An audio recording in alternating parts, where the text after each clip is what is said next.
Race relations is a very difficult topic to address.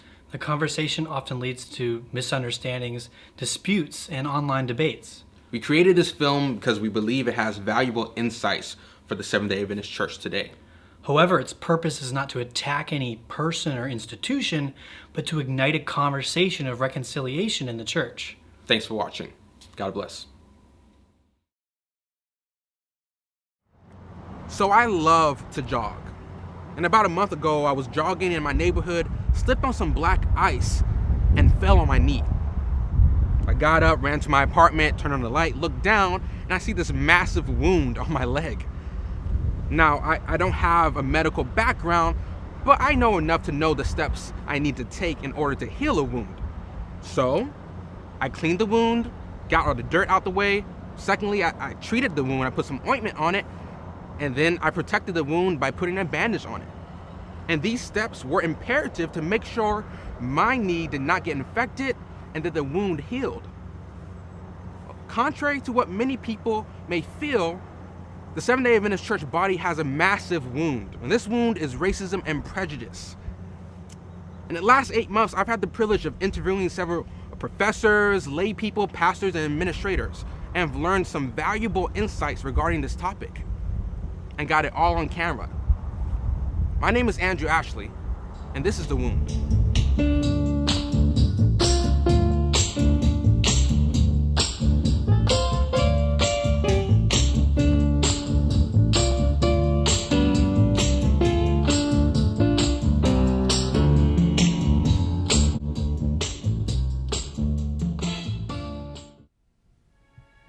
Hi, my name is Andrew Ashley. I'm a vlogger, a social media personality, and a preacher. I'm also a black male who grew up in the Seventh-day Adventist Church. I've always been aware of the racial tension in the church, but haven't always known how to handle it. And then I realized that until I understood the historical context of this issue, I wouldn't have the insight to create solutions. That is to say, you have to clean the wound out before you can treat it. From the very beginning of Adventism, of the Adventist Church, what did race relations look like, if there was any such thing as race relations at all? The Millerites, the movement out of which Adventism grew, a number of them had been prominent abolitionists. Charles Fitch, who worked closely with William Lloyd Garrison. John Byington, who became the first General Conference president, operated an Underground Railroad station. Joseph Bates had been active in the abolition movement. William Miller, although he didn't become a Seventh-day Adventist, of course, was the spark plug of the Millerite movement. Ellen White was definitely an abolitionist.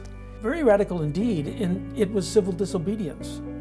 There was laws on the book that said that anybody who is benefiting an escaped slave is against the law of the country. And whereas she was not running an underground railroad herself, but she was definitely in favor of, spoke in favor of, and worked in favor of abolitionist tendencies and abolitionist goals. So she was definitely fighting against the law of the country. I think it was highly radical for Ellen White and our founders to be abolitionists, not from a denominational perspective, but based on an ethnic perspective and a national perspective. So we must understand that Adventism is an American institution, which means our founders are Americans, and predominantly they are white Americans or Caucasian Americans. So at this time, for a Caucasian American to champion the cause of Black Americans in this country was a radical thing. So on that premise, we can build quite the foundation and the support for how radical of a move it was. I believe that she and others of her time, the early founders of Adventism, saw all people the same way that God did, created in the image of God. So as such, all people are to be seen and treated the same, regardless of where they're from or their station in life. So Ellen White and the pioneers were abolitionists and believed that we were all created equal in God's eyes. So what went wrong? The Seventh-day Adventist Church grew up in New England and the upper Midwest. It hadn't really penetrated the South until after the Civil War. Adventists had a hard time penetrating the South. In trying to establish Adventism in the South, there was almost immediately difficulties because the Adventists themselves, the Seventh-day Adventists themselves, were not differentiating between who they were trying to evangelize. And in the South, white-black issues were front and center and massively a part of every conversation. They were afraid that the Adventists were going to try to bring racial justice to the South. A lot of our early ministers going to the South were just really gung-ho on the idea of equal rights, and they didn't try to segregate black and white, and they soon ran into a lot of problems. The initial push into the South by Adventist evangelists were not planning to be segregated, but immediately found that they had segregated audiences. So if they were to try to get white folks to come to a meeting, they had to address white folks. If they were trying to get black folks to come to a meeting, they had to address black folks. And there was no meeting that both would come to. And that's the reality, in my understanding, that they discovered. And unfortunately, then, for the most part, Adventists went on to evangelize mostly the whites. But there was one particular white man who found it his calling to be a voice and a resource to the black community. Ellen White's son, Edson White. He recognized that here is a group of people that were not being met with the gospel. And of course, he very much feels, go into all the world to all peoples. When he went determined to reach the blacks. Among the largely white Northern Adventists, he was in a minority who was feeling the urge to get evangelism, the gospel, to the blacks of the South. So he very early on had difficulty raising money for the project.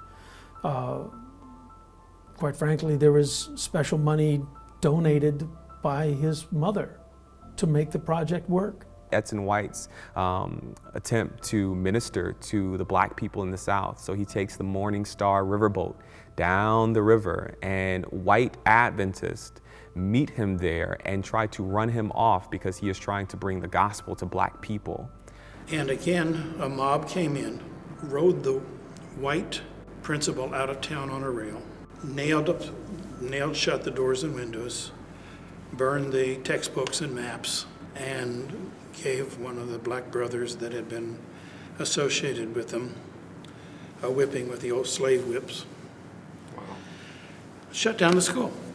Now, can you take us to the 20th century, right? So Ellen White, and the church leaders, many of them are dying off at this point, and we're into the 20th century, and we're in the 30s, 40s, 50s. What's going on with Adventism and race relations around then? When the Southern racist Woodrow Wilson became president of the United States, he found D.C. integrated. He found the government offices integrated. Blacks and whites could eat in the same government cafeterias. And he ordered segregation. And the General Conference also, at this point, did some segregating. There was racial segregation at the GC in the cafeteria where black people and brown people were told to eat over here, and white GC officials were allowed to eat in a different area. Even in 1926, when another proposal came that advocated black conferences, there was a committee of about 16 people put together, 11 whites and 5 blacks. The recommendation came, it was discussed, and it was dismissed, and the black leadership was told at that point, don't even bring it up anymore. So that, once again, was a bit of an effort to sort of squelch, as it were, all of this discussion. So we see that in Adventism, just as it was in secular society, we had a denomination that embraced the bigotry of the nation.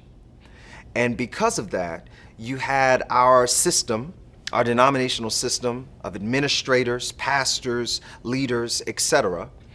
That system was benefiting or advantaging white Adventist leaders over black Adventist leaders. So this was not only creating a ceiling that limited how far up the ladder a black practitioner could go, but it was also creating a disparity at the local level, whether it be in our hospitals, whether it be in our churches. There was a white person over the colored work, decision making at the highest levels about what should happen with colored schools and colored congregations was being made by white people.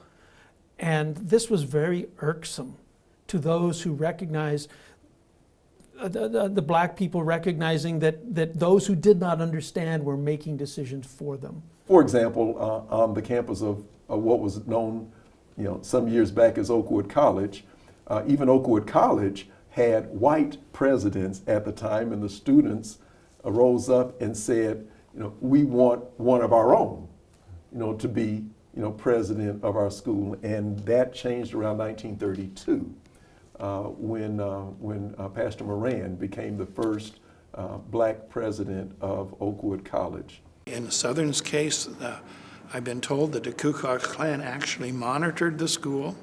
Wow. When people came over from Oakwood, performers or whatever, they made sure that they did not stay in the same dormitory room as white kids. Wait. Let me stop you for a second. The KKK was monitoring the school. That's You what said in the 40s? This is the 40s, 50s? 40s, 50s, yeah. 50s, making sure black students aren't coming. Making sure that when blacks come from other campuses, that they don't integrate, don't stay in a dormitory room with a white kid or something like that. The early 1900s was a very unpleasant time to be a black person in the Adventist church. But that unpleasantness took an even darker turn with an event that would change the church forever. One of the episodes that really gave more credence to this was in the Washington, D.C. area, the Lucy Byard incident. Her name was Lucille Lewis Byard. Where a black woman who was quite light-skinned was mistaken for not being black. An Adventist woman by the name of Lucy Byard, a woman of color, is needing medical attention and goes to a hospital in Washington, D.C. This is way back in the 40s. And as she's taken into the hospital, they look at her and they believe her to be a white woman, so they decide that they're going to serve her. But then they look at her information and it says that she is a person of color. She's a black person. And instead of serving her and attending to her medical needs, they put her out onto the stairs of this hospital, this Adventist hospital. The Adventists are doing this. And she dies on those stairs in front of our Adventist hospital.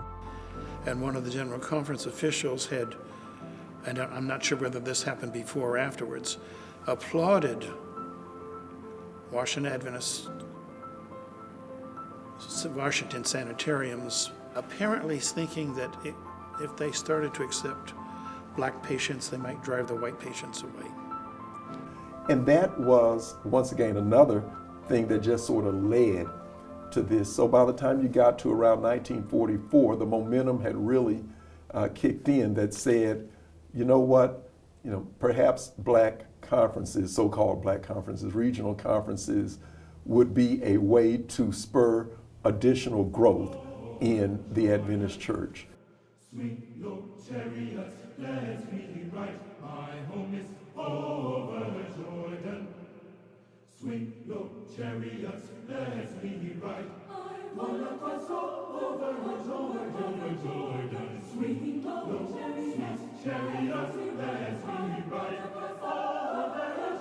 Over Jordan. Swing your chariots, let's be right. Well, it didn't affect the West Coast. Before that, we had had some separate churches, but now you had official conference organizations, which had some positive results, gave African Americans leadership experience, and they were able to more effectively reach the inner city than they probably would have if they had to deal with a white bureaucracy. Yeah. I'm not saying it was a good thing. I'm saying there were some good There results. were some good results. Yeah. Some schools, Adventist schools, they had quotas as to how many black students. This is in the 60s. This was just the other day.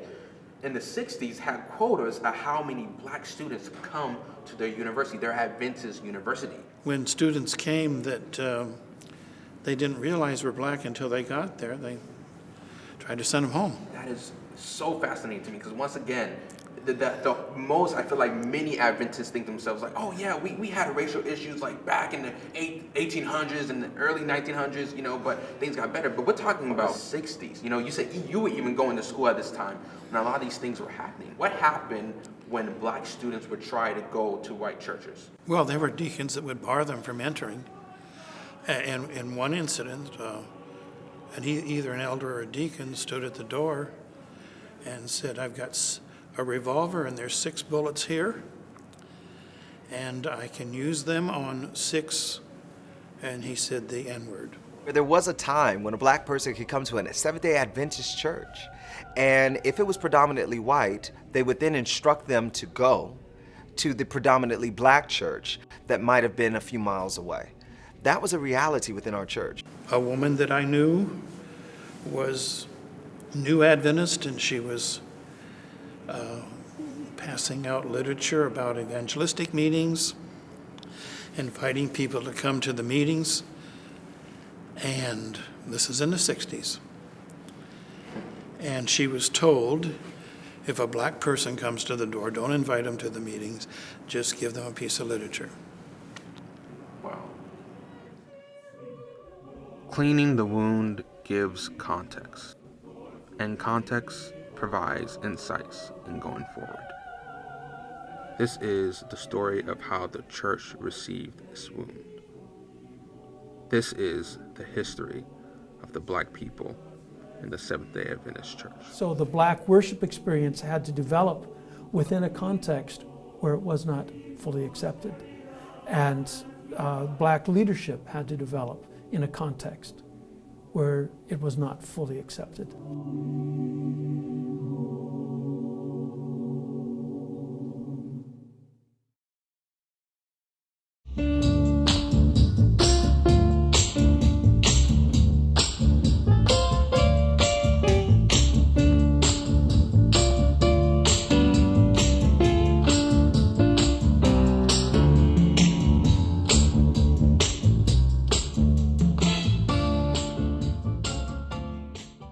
Come when you are able to haystack out my table.